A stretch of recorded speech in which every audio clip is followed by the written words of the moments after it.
All right. We live in a time where it seems like there's more war propaganda than truth. And we want to get to the truth of what's really going on in this Russia-Ukraine war, what's going on in the United States with our military, with a potential coup happening over in Africa, led by the United States of America. I have with me today former CIA Larry Johnson. Larry, thank you so much for coming on the show. Always a pleasure to be with you, Stephen. Great. Well, you're quickly becoming one of the show favorites, so I appreciate you taking time out of your busy day. I think it's pretty obvious that the Ukraine counteroffensive against Russia has failed. Do you think that the counteroffensive from Ukraine failing has Russia starting to pull back or just hold their line? It doesn't appear that they're trying to push deeper into the West. They're not behaving as if they're going to go all the way to Kyiv and then take over Poland and then take over Western Europe. What are your thoughts on all of this? Well, a lot of the Western narrative has been driven by some very false assumptions. Number one, the claim that Russia is intent upon rebuilding the Soviet empire, note that word empire, and are going to take over all of Europe. Well, just understand the history of Russia and then even the Soviet Union. The Soviet Union, yes, occupied parts of Eastern Europe after the end of World War II. And people can argue about that from an academic standpoint, but from the Soviet standpoint, they saw that as a buffer zone because they had been invaded from the West. They had suffered 27 million casualties, killed in action, actually. And so they weren't going to go through that again. So in the history of Russia, Russia has not been carrying out aggressive, what we'll call wars of empire building around the world. The only country that's really been actively doing that over the last 30 years is the United States. And we can run down the list of different countries where we've launched various military adventures. So what's happening right now is the reality is Russia is going to secure the Russian-speaking provinces of Ukraine. And it's under no timetable. There's no clock ticking down that requires Russia accomplish these tasks by a date certain. What Russia did state at the outset is one of its objectives and what they called a special military operation. And we can talk about that later, the difference between a special military operation and actual war, is that they were going to denazify Ukraine and demilitarize. Well, they've got an unusual side benefit. They're actually demilitarizing NATO in the process, because by taking out Ukraine, you've eliminated what is de facto the second largest army in NATO. Secondly, you've emptied the storehouses and warehouses of weapons that NATO had stockpiled.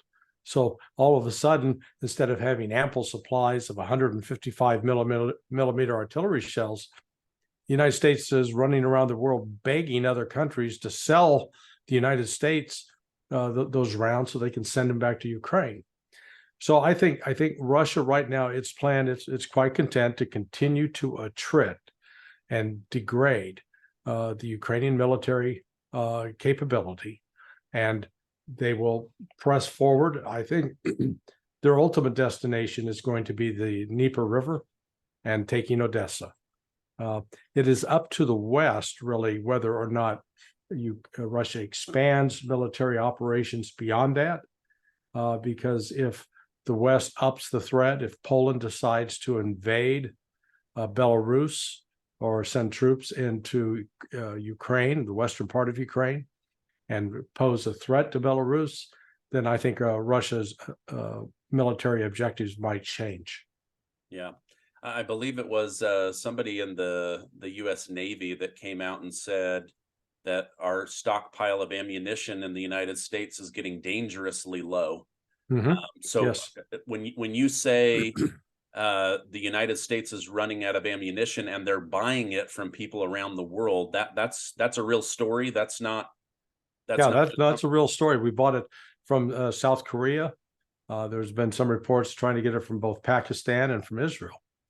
So one of the problems that is highlighted is that unlike 80 years ago, when the United States had really probably the world's leading industrial capability, we were able, with the start of World War II, to turn on a production capability that was churning out an aircraft carrier literally in 2 months.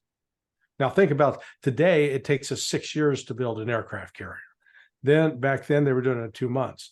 They were turning out fighter aircraft in 2 days. And so the United States had the steel mills, they had the other manufacturing plants that they could do these, assemble these machines of war. Not today. Those have largely been eviscerated from the American landscape and sent overseas. So right now, the United States claims that it can produce 19,155 millimeter shells a month.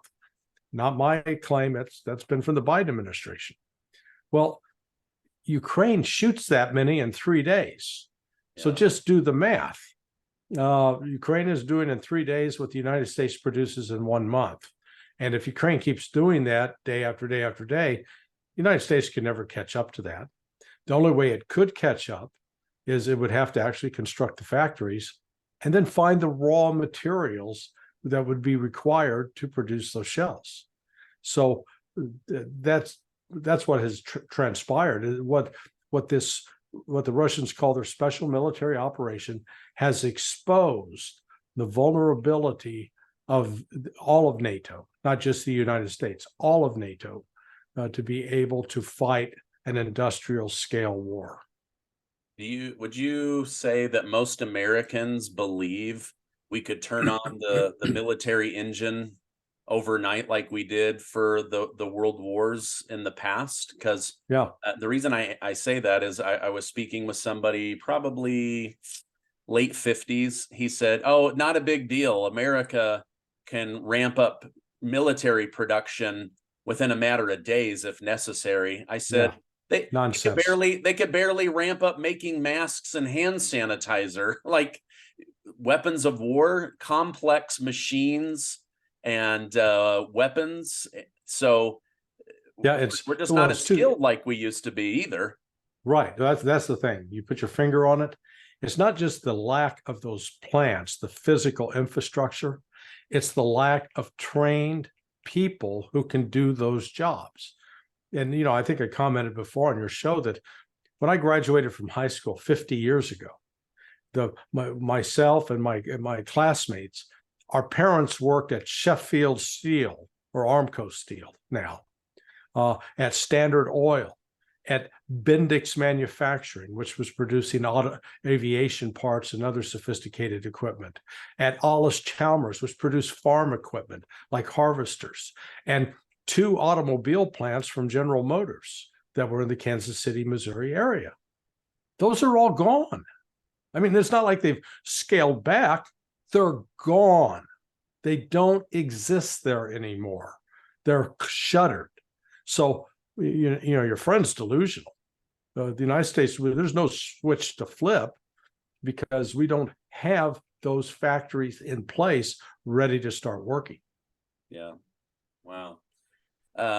President Biden said in a speech recently that white supremacy is the biggest threat to the United States of America. But would you agree that most Americans have no idea that Ukraine is full of neo-Nazis, that they basically go around the country bullying citizens into complying with a certain lifestyle, a way of voting, a way of living? And this is one reason why denazification was like in the top 3 reasons why Russia was going into Ukraine.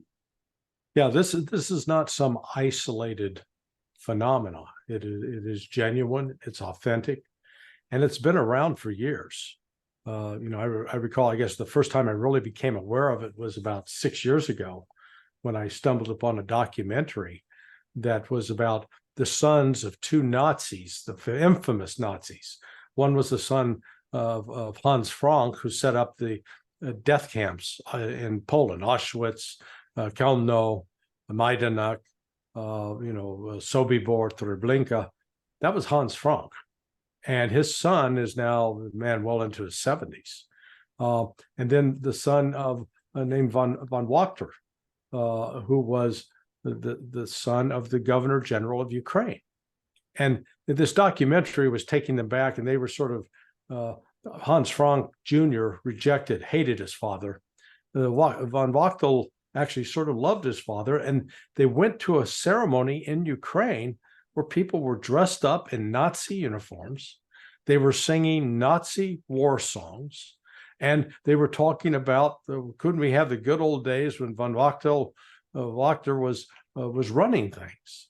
So, I mean, this, it's anecdotal, but it exemplifies that this is real. And then when you see these Azov battalion with all the different Nazi tattoos and Nazi symbology, there's no way to escape it. So here's the irony.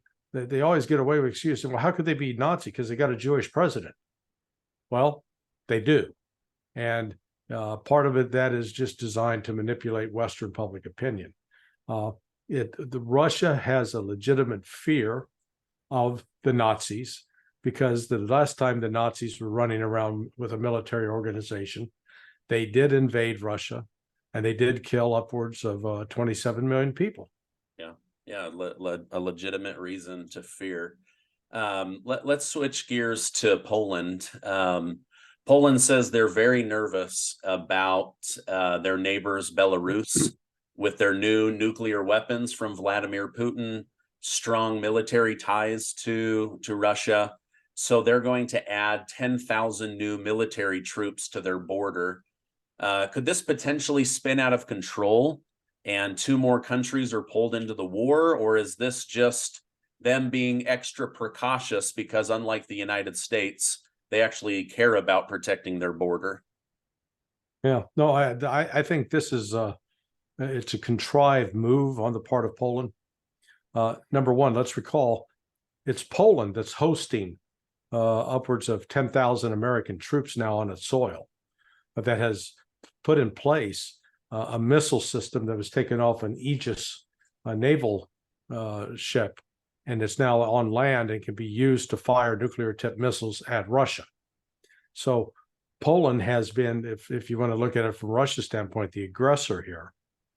Number two, the relationship between Poland and Ukraine is fraying with each passing day. It's becoming more antagonistic. And Poland's fearful that it's going to be left holding the bag. So it would like to try to provoke a conflict with Belarus in hopes that that would enforce or enact Article 5 of NATO and get the rest of NATO involved in the fight. Now, what these people are not taking into account is that NATO does not have a ready military force that can be activated and deployed within a week or two. And apart from being deployed, they can be amply supplied to carry out military operations. NATO has become very much sort of a paper tiger in that regard. And that's part of what has been exposed during this war between Russia and Ukraine over the last 18 months. So I think what you have is a small group of Polish leaders who are taking a very dangerous risk. And yet the elections are coming up in October. And from contacts I have in Poland, they indicate that the mood is swinging against war towards peace. So we shall see. Okay. I mean, and speaking of holding the bag, I read, this was many months ago, I don't know if you have updated numbers, but wasn't Poland, in addition to hosting 10,000 U.S. military boots on the ground, weren't they hosting anywhere between 4 to 5 million Ukrainian refugees? Yes. So that's also wearing down. I mean, New York City, Eric Adams, the mayor of New York City, thinks he has a problem. Imagine 5 million people spilling into your tiny country, the resources and all of that. Hopefully this thing will come to an end and those people can return home, but there may be a lot of them that say we never want to return, or there's nothing to return to. Yeah, well, have you ever had some obnoxious friends come to visit you and you've offered them accommodations and then they overstay their welcome? That's what's happening in Poland. They've got those unwelcome guests who don't clean up after themselves, who leave the kitchen a mess and expect you to clean it up. And it's not sitting well with the Polish people. Yeah. Okay. I said a couple of weeks ago that it looked like the battle between Russia and Ukraine was heading south to the Black Sea. You mentioned earlier the Dnieper River, and also taking Odessa, which is a port city. Zelenskyy has declared that Ukraine will now start attacking anything in the Black Sea. How does President Zelensky's declaration of Russian supply vessels and ports as military targets impact the ongoing conflict between these two countries? Well, what's actually happening is Russia has launched an offensive up north around Kharkiv and is pressing on a broad front in the north. And Ukraine is evacuating population and falling back. Zelenskyy says these things, but their ability, it's to say it is one thing, to do it is another. And the problem Zelenskyy has is they don't have the weaponry and the physical reach to really launch a sustained campaign. Russia does, and Russia has counter battery and anti-missile defense systems that can defeat those. There's some evidence that one of the ships that was hit by a maritime drone was made possible because of the failure of the captain to follow certain security procedures.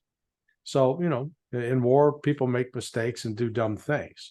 The one who is really hurting and suffering because of the closure, the de facto embargo in the Black Sea, is Ukraine, not Russia.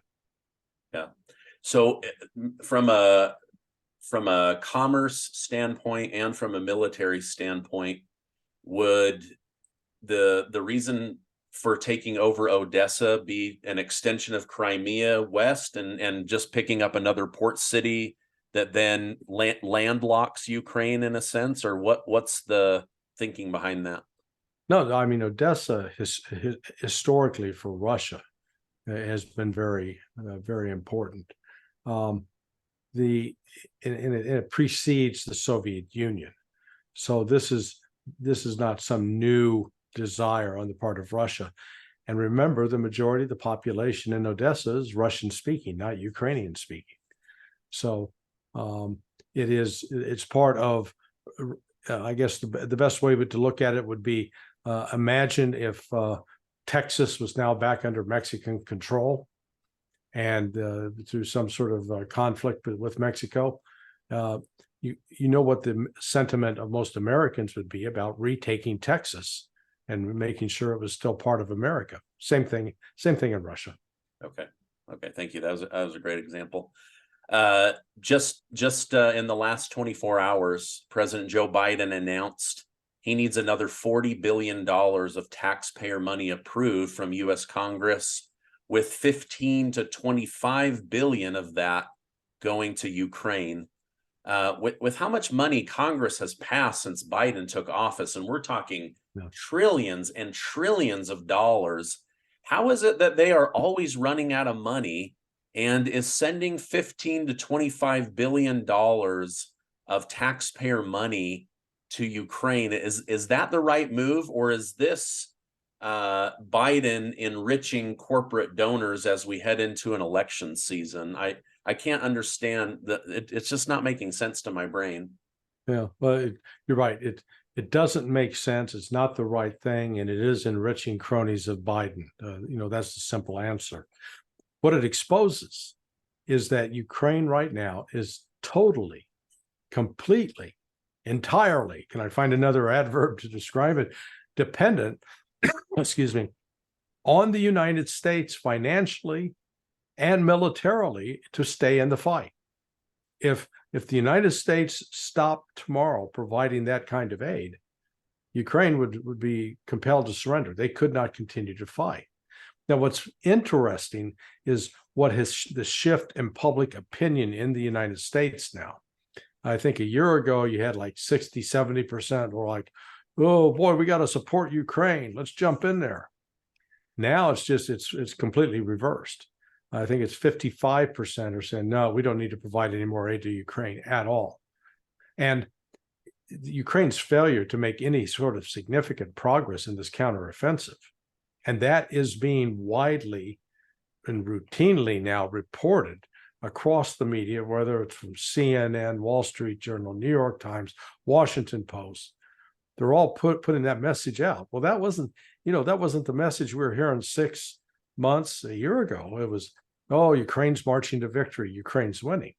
So I don't see how Congress has the incentive to appropriate that amount of money when they know that their constituents think pouring more money into that is stupid and wasteful. Yeah.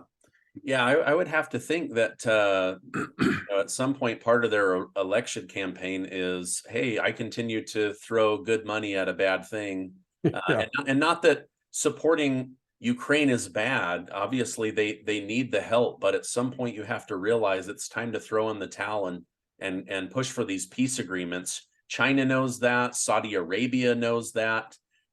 Even Russia knows that. Russia has said over and over again that they are looking for an off-ramp, but it seems like these Beltway bandits in Washington, D.C., they would love to keep U.S. military boots off the ground and just keep collecting those checks. I mean, I have to imagine if they're able to get another $25 billion, most of that money is just going towards the military-industrial complex, which is now, we know, just a money laundering scheme to get people reelected in Washington, D.C.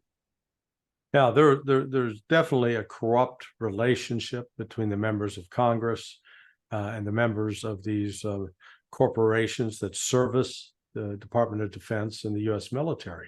And it's not just 4 or 5 large ones. I mean, really, it's hundreds of companies that are profiting off of this.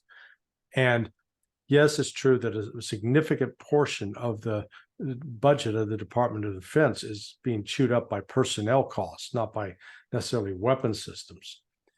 But the incentives built into the procurement process are not designed to produce weapons that are cost effective, highly functional, and work within an integrated strategic framework. In other words, we're producing F-35 fighter jets, which can supposedly service all the needs of the Army, the Air Force, and Marine Corps. And in a very time when piloted aircraft it's a lot like riding a horse into battle in World War II. Yeah, beautiful animal, beautiful machine, all brave pilots, brave horsemen. But there's a thing called machine guns or missiles that now render piloted aircraft almost obsolete, which is why we've seen such a shift to cruise missiles, unmanned aircraft, drones, because shoot down a drone, yeah, okay, maybe you've thrown away anywhere from $50,000 to somewhere upwards of $1 million, but you don't have to send out a search and rescue crew and risk the lives of 8 more people, a pilot, a co-pilot, and crew members, including medics, to try to rescue a pilot. So we're investing a lot of money in weapon systems that are so expensive, so complicated to maintain, and that, again, the people appropriating this money and the companies proposing to build these items don't think through the practical realities of, is this thing going to operate in the mud?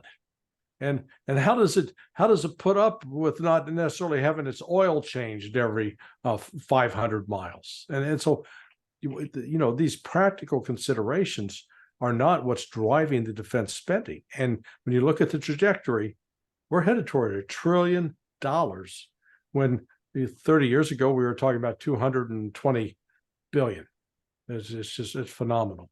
Well, Inflation. No, Yeah. yeah, I hear what you're saying. I cover so many stories every day. It's hard to remember the timeline, but I remember there was one of the more advanced fighter jets fell off, I believe, an aircraft carrier, and the United States was like, okay, we just lost $100 million, one plane, $100 million or something like that. Right. And they were like, we're not gonna, I don't think we're gonna go recover that. And China was like, boom, we want that intellectual property, we want access to that machine. Well, now the United States is sending out an entire fleet to try to capture that. But that Reaper drone goes down over the Black Sea, or these drones hit bridges or apartments or whatever. There's not really there's not a human behind that, or excuse me, manning that. And on top of that, you can buy thousands of drones for the cost of one really advanced fighter jet. And so Yeah. I completely hear what you're saying. Okay, speaking of big money being spent, this last week, Gold Star families were testifying about the botched withdrawal from Afghanistan.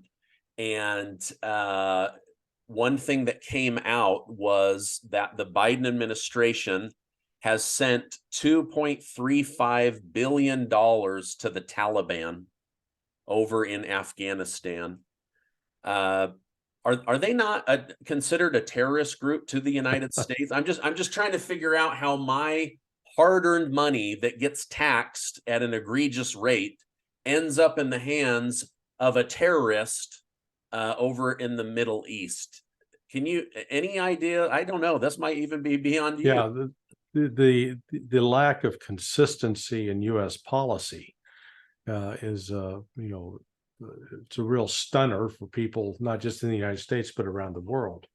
I think, though, some of that money that was going back to the Taliban was actually funds that had been seized, were Taliban monies that had been seized by the United States. So maybe you can take some comfort. We may just be returning to them what was theirs initially. But again, it shows the United States. We almost run our country and our foreign policy like a half-hour sitcom or a television show. So we got to have a villain, and we got to wrap it up in 25 minutes. And so we just got to get a good storyline without sitting back and saying, okay, practically, what is it that we're trying to achieve? So it's like with the global, when we were doing the global war on terror, two of the first countries that offered assistance to the United States in dealing with Islamic radicals were Russia and Syria. Yet in both cases, the United States has embarked upon policies which has portrayed both of those countries as enemies. And particularly in Syria, the irony is the United States has been providing funding and training to groups that are Islamic extremists that we would have considered as enemies in the global war on terror. So it's just that, that kind of lack of consistency, it's completely on display in Afghanistan. The Taliban are, they are religious conservatives. That is true. But they are also nationalists. That is true. And one of the interesting things that's been taking place under the Taliban rule is they have been eradicating heroin poppies. Well, in the past, when the United States was in control, we didn't eliminate those heroin poppies because some of the heroin growers were our supporters. And so we didn't want to offend them. Taliban are like, they're very black and white on this. No, that's evil. It's wrong. We're going to get rid of it. And you got to sit there and, personally, I sit back and I sort of admire them for doing it because they're at least living true to what they confess to believe. Okay, thank you. That's interesting insight. Okay, final question. I really appreciate your time. We're reading about a coup happening over in Niger, Africa. Yeah. I haven't paid a lot of attention to it. It's far away from the United States, and the United States is pretty focused on itself. But when I read how involved Victoria Nuland was becoming, my ears perked up because we now know with certainty that she was behind the coup that led to the color revolution and the changing of the guard in Ukraine. Is the United States somehow involved in this coup that's going on over in Niger? No, and that's one of the issues that's got Victoria Nuland excited here. Remember, she is now the #2 person in the Department of State. She's the Deputy Secretary of State. Anthony Blinken's the only one who outranks her. The coup in Niger was carried out by a group of army officers who are very, let's say that they're very much anti-Islamic extremists. The president, Bouzma, who was in office, was seen as a Muslim and was seen as being empathetic or sympathetic to the Islamic terrorists that were killing other Africans, the Tuaregs, or a couple, several different tribal ethnic groups there in Niger. So these army officers got together and threw out Bouzma. It was that simple. Now, what I find, I've heard from some friends in military intelligence that they said, this is probably the most important incentive driving that coup from the Nigerian standpoint, is they're trying to eliminate that Muslim extremist influence in their society. So Victoria Nuland went over and tried to buy them off, and they basically told her to go pound sand. So the United States and France, remember, Niger plays an important role in three aspects. One, it's a site of uranium and provides a lot of uranium. If you remember, during the lead into the war in Iraq in 2003, that Niger was supposedly providing yellow cake uranium to Saddam Hussein. Remember that? That takes us back to old times. There's also an oil pipeline that runs through Niger that I believe is owned by Conoco. So there's sort of a petroleum interest there. And then for the last 12 years at least, Niger we've got at least 2 drone bases in Niger that we are using to fly intelligence operations, intelligence, surveillance, recon operations over suspected terrorist sites. So all 3 of those have made Niger somewhat important. We've now given the green light, it looks like, to ECOWAS, which is that it's an economic organization of West African states. The lead in it is really Nigeria, which is Niger's neighbor. And Nigeria is much larger army. And what this would be really horrific if it leads to warfare, because you're gonna have African killing African for really no good reason. They just decided they're going to declare that we want that old president in. And notice the hypocrisy of Victoria Nuland that you brought up at the outset. Nuland had no problem with the coup in Ukraine when they ousted the democratically elected president. Hell, she was out passing out cookies. Oh, thumbs up, great stuff. But now this happens in Niger. Oh, this is appalling. We can't allow this. Hey, figure out which side you're on and stick to that side. What the rest of the world sees is that the United States simply will take a position if it's politically expedient for the United States. There's no such thing as principle involved. Gotcha. Wow. Okay. Thank you. Thank you for clarifying that. Thank you so much for coming on the show. If people want to follow you and stay in the loop on a regular basis, because it's hard to get you on the show, where could they do that? What's a website or what would be best?